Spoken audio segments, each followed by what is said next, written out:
All right, leaving a job, it can be a little chaotic, right? But figuring out what to do with your retirement plan, that shouldn't add to the stress. So today, we're going to break down exactly what happens to a Keogh plan, that special retirement account for the self-employed, when you decide to move on. Let's dive right into your options. You know that moment, you're packing up the desk, saying your goodbyes, it's a huge transition, and then, bam, the paperwork hits. A big question mark hangs over everything. What on earth do you do with the retirement money you've worked so hard to save up? I get it. It can feel a little overwhelming, but trust me, the choices are actually way clearer than you might think. Okay, first things first, let's make sure we're all on the same page here. We're talking about something called a Keogh plan. So, what is that exactly? Think of a Keogh plan, you might also hear it called an HR-10 plan, as basically a 401k but for the self-employed. It's designed to give freelancers and small business owners that same awesome tax-advantaged way to stash away money for retirement. So who are we talking about here? Well, it's for self-employed folks, small business owners, and even the employees of those businesses. If any of that sounds like you, then yep, we're talking about your hard-earned retirement savings. All right, so when you leave that job, you've basically got 5 different paths you can take with your Keogh plan money. Let's walk through each one so you can figure out which one really makes the most sense for you. Option number 1 is often the simplest, and it's to do nothing. Seriously, you can just leave your money right where it is in that existing Keogh plan.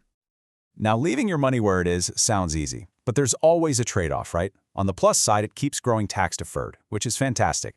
But you've got to ask yourself a couple of tough questions. Are the fees in that old plan secretly nibbling away at your returns? And maybe more importantly, do the investment choices still match up with your goals? This is definitely not a set-it-and-forget-it kind of decision. Okay, so if leaving your money in an old account feels a little messy, option 2 is a super popular one. Move it.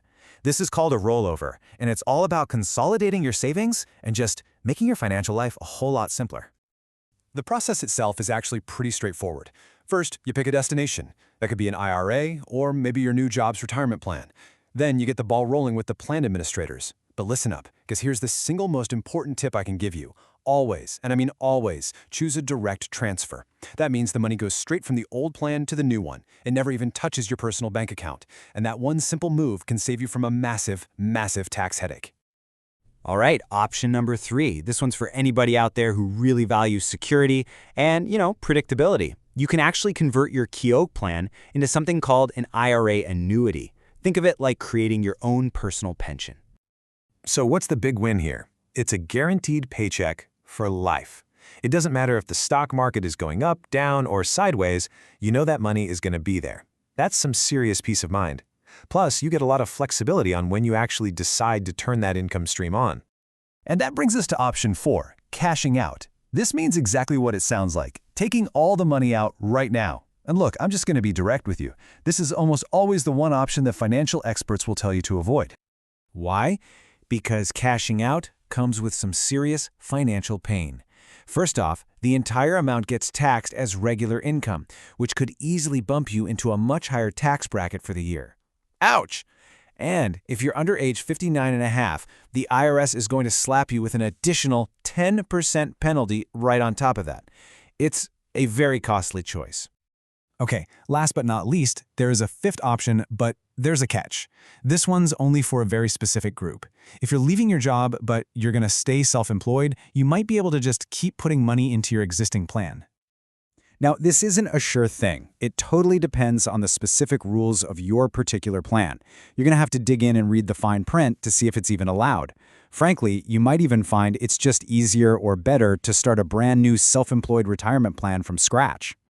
Okay, so we've talked about the federal rules, but don't forget, you also have to think about state taxes. Let's use Georgia as an example here, just to see how big of an impact this can have on your decision. Because this is where the numbers really start to hit home. So let's just put a big old spotlight on that 10% federal penalty we talked about. If you cash out before you're 59 and a half, that means losing 1/10 of your money gone right off the top to the IRS. And that's before they even start calculating your other taxes. And if we stick with our Georgia example, on top of everything else, you'd also owe state tax. For 2025, that's a flat 5.19% on any money you take out. Now remember, every state is different, so it's absolutely crucial that you check the rates where you live. So just look at the huge difference that one birthday makes. Before you hit 59.5, you're facing a triple threat. You've got your regular federal income tax, that painful 10% penalty, and your state tax. But the day after that birthday, poof, the 10% penalty just vanishes. You'll still owe federal and state taxes, of course, but avoiding that penalty is a really big deal. Okay, so with all these options and rules and taxes, what's the best way forward? It can be a lot to sort through. That's why a lot of people find it really helpful to talk to a professional. A pretty common approach involves a simple 3-step process to find the right answer for your unique situation. It usually kicks off with an initial consultation, just to talk through your goals and make sure you really understand all your options. From there, the next step is building a personalized strategy just for you. And finally, a really good plan includes implementation, actually helping you put it all into action and being there to support you for the long haul. So, what's the big takeaway from all of this? Look, a career change is a huge deal, and so are your retirement savings. The single most important thing you can do is be proactive. Make a calm, informed decision that's based on your long-term goals, not an emotional one based on the stress of right now. At Georgia Safe Retirement Planners, building a lasting relationship with you is our top priority. We are committed to supporting you through all circumstances. You can visit us online at georgiasaferetirementplanners.com or call us to schedule a free consultation at 470-888-7233. You can also come and see us in downtown Roswell. We are at 1124 Canton Street. Remember, it's never too early to start planning for your future. At the end of the day, whatever path you choose, just making a plan, that's the real first step toward a secure retirement. Thanks so much for joining me.